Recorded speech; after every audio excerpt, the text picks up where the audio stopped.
اطاعت والدین کے بارے میں اب آپ پورے قرآن میں نظر ڈالیں، ایک مقام نہیں ہے، کئی مقام پہ اللہ نے فرمایا وَقَضَىٰ رَبُّكَ أَلَّا تَعْبُدُوا إِلَّا إِيَّاهُ وَبِالْوَالِدَيْنِ إِحْسَانًا، اور کہیں فرمایا وَوَصَّيْنَا الْإِنسَانَ بِوَالِدَيْهِ إِحْسَانًا، اور کسی جگہ فرمایا وَاعْبُدُوا اللَّهَ وَلَا تُشْرِكُوا بِهِ شَيْئًا وَبِالْوَالِدَيْنِ إِحْسَانًا۔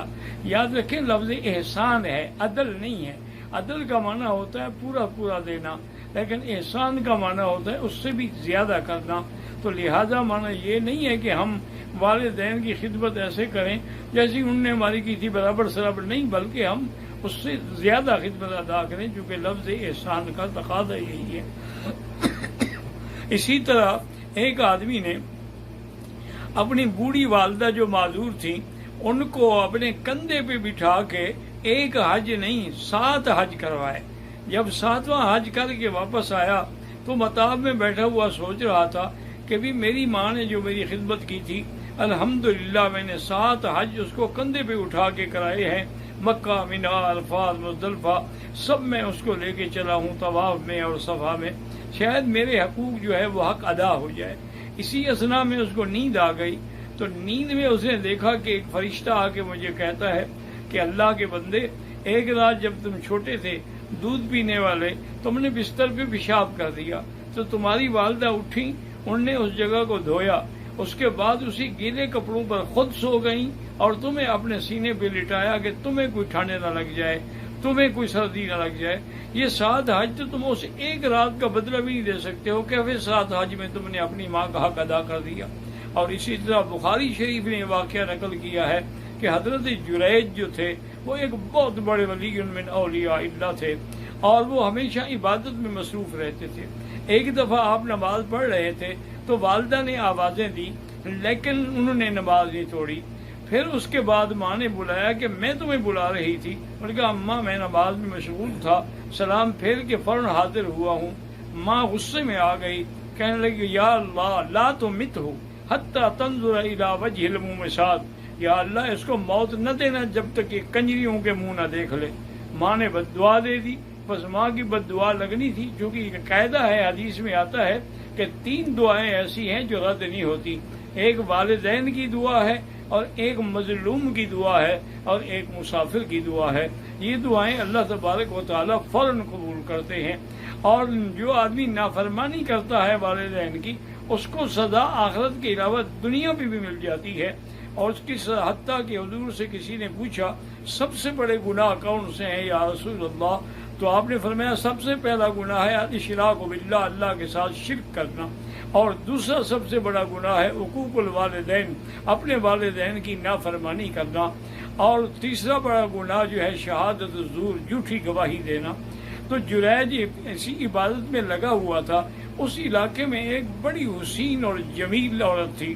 اس نے سوچا کہ اچھا یہ اپنے آپ کو بڑا ولی اور بڑا نیک سمجھتا ہے، لازمی بات ہے یہ چھپ کے سب کچھ کرتا ہوگا، لہذا میں بھی اس کو بہکاؤں گی اور اس کو اس مقام سے چھڑا دوں گی۔ وہ آئی، حضرت سے اجازت لی کہ حضرت میں آپ کے عبادت خانے میں عبادت کرنا چاہتی ہوں، میں آپ کو بالکل ڈسٹرب نہیں کروں گی۔ حضرت نے اجازت دے دی۔ اس نے ہر ممکن ہیلا بہانہ کیا، لیکن حضرت نے نظر اٹھا کر بھی نہ دیکھا، تو وہ غصے میں آ گئی اور اس نے جا کے ایک چرواہے سے اپنا تعلق جوڑا، اور اس کے بعد اسی کے ساتھ حاملہ ہو گئی۔ اور جب حمل ظاہر ہو گیا تو اس نے اپنے علاقے میں چیخ چیخ کے کہا کہ لوگوں یہ جس کو تم نے بزرگ بنایا ہوا ہے، پیر بنایا ہوا ہے، اس نے میرے ساتھ یہ زنا کیا ہے اور یہ اس کا حمل ہے۔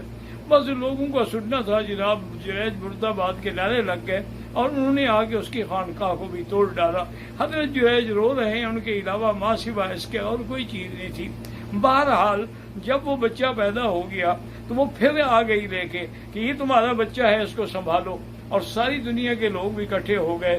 حضرت جریج اٹھے، 2 رکعت نماز پڑھی، اللہ سے دعا مانگی، یا اللہ میری عزت کی حفاظت فرما، مجھے پتہ ہے مجھے ماں کی بد دعا لگی ہے، لیکن میرے لیے مہربانی کر کے راستہ پیدا فرما دے۔ اور بچے کو انگلی لگائی اور پوچھا کس کے بیٹے ہو، تو بچہ بھی بول پڑا کہ میں تو فلاں چرواہے کا بیٹا ہوں۔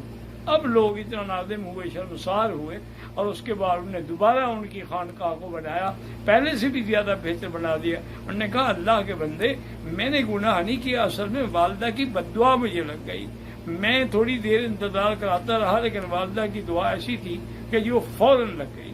اسی طرح صحیح احادیث میں آتا ہے کہ 3 آدمیوں پر غار کا دہانہ بند ہو گیا، تو سب نے کہا بھی اپنے اپنے اعمال صالحہ پیش کرو۔ تو ان میں ایک نے اپنا عمل یہی پیش کیا کہ میں جب دودھ لے کے آتا تھا اور جانور شام کو لے کے آتا تھا، بچے انتظار میں ہوتے تھے، لیکن پہلے جا کر میں اپنے ماں اور اپنے باپ کو پلاتا تھا، اس کے بعد بچوں کو پلاتا تھا۔ ایک دن میں آیا، اتفاق کی بات ہے کہ ماں باپ کی آنکھ لگ گئی، تو میں وہ دودھ کا پیالہ لے کے کھڑا رہا، ساری رات گزر گئی، بچے روتے روتے سو گئے، لیکن میں نے بچوں کو نہیں دیا۔ صبح جب ان کی آنکھ کھلی، پہلے میں نے ان کو دودھ پلایا اور اس کے بعد لے کے میں آیا اور بچوں کو اٹھایا، پھر ان کو دودھ پلایا۔ یا اللہ، آپ جانتے ہیں اگر میرا یہ عمل خالص تیری رضا کے لیے تھا تو ہمارے غار کا پتھر جو ہے وہ ہل جائے، ہمارے لیے راستہ پیدا فرما دے۔ تو اس کے اس عمل کی وجہ سے اللہ نے غار کا راستہ جو ہے وہ کھول دیا ہے۔ اسی طرح حضور صلی اللہ علیہ وسلم نے ایک صحابی سے فرمایا کہ اللہ کے بندے، تم کیا کہتے ہو؟ انت و مالک لابیک، تم اور تمہارا مال جو ہے تمہارے باپ کا ہے، یہ نہیں ہے کہ تمہارے باپ کا، اس میں کیونکہ تم نے اگر کمایا ہے تو تم کس کی کمائی ہو؟ تم اپنے والدین کی کمائی ہو۔ تو اس لیے یاد رکھیں کہ اگر رمضان المبارک کے مہینے کے بعد پھر بھی تمہاری بخشش نہ ہوئی، جیسے کہ صحیح حدیث میں ہے، حضور نے ایک ممبر کی کرسی پہ قدم رکھا تو فرمایا آمین، پھر دوسری پہ قدم رکھا تو فرمایا آمین، پھر تیسری پہ قدم رکھا تو فرمایا آمین۔ صحابہ حیران ہو گئے کہ یا رسول اللہ، پہلے تو آپ نے کبھی نہیں کہا۔ آپ نے فرمایا جب میں نے پہلی سیڑھی پہ قدم رکھا تو جبریل علیہ السلام آئے، انہوں نے کہا جو آپ پہ نام سن کے بھی درود نہ پڑھے اللہ اس کو ہلاک کرے، تو میں نے کہا آمین۔ دوسری سیڑھی پہ میں نے قدم رکھا، انہوں نے کہا جس کے والدین ہوں یا کوئی بھی زندہ ہو اور وہ ان کو راضی کرنے کی کوشش نہ کرے، ان کی رضا حاصل کر کے جنت حاصل نہ کرے، اس کے لیے بھی ہلاکت ہے، تو میں نے کہا کہ آمین۔ تو اس نے یہ دعا مانگی اور اس کے بعد پھر میں تیسری سیڑھی پہ آیا، اس کے لیے اس نے بد دعا کی، اور نے کہا کہ یا رسول اللہ صلی اللہ علیہ وسلم، جو لوگ رمضان کی اتنے بڑے مہینے میں اس کے باوجود بھی اپنے لیے جنت حاصل نہ کر سکیں تو ان کے لیے بھی ہلاکت ہے۔ تو یہ رمضان المبارک کا مہینہ آپ کے لیے جنت کا ذریعہ ہے، آپ کے لیے رحمت کا ذریعہ ہے، آپ کے لیے انعامات کا ذریعہ ہے، مغفرت کا ذریعہ ہے، مودت کا ذریعہ ہے، رحمت کا ذریعہ ہے۔ اللہ تبارک و تعالی تمام مسلمانوں کو عید کی خوشیاں نصیب فرمائیں اور صبر کی توفیق عطا فرمائیں۔ والسلام وآخر دعوانا ان الحمد للہ رب العالمین۔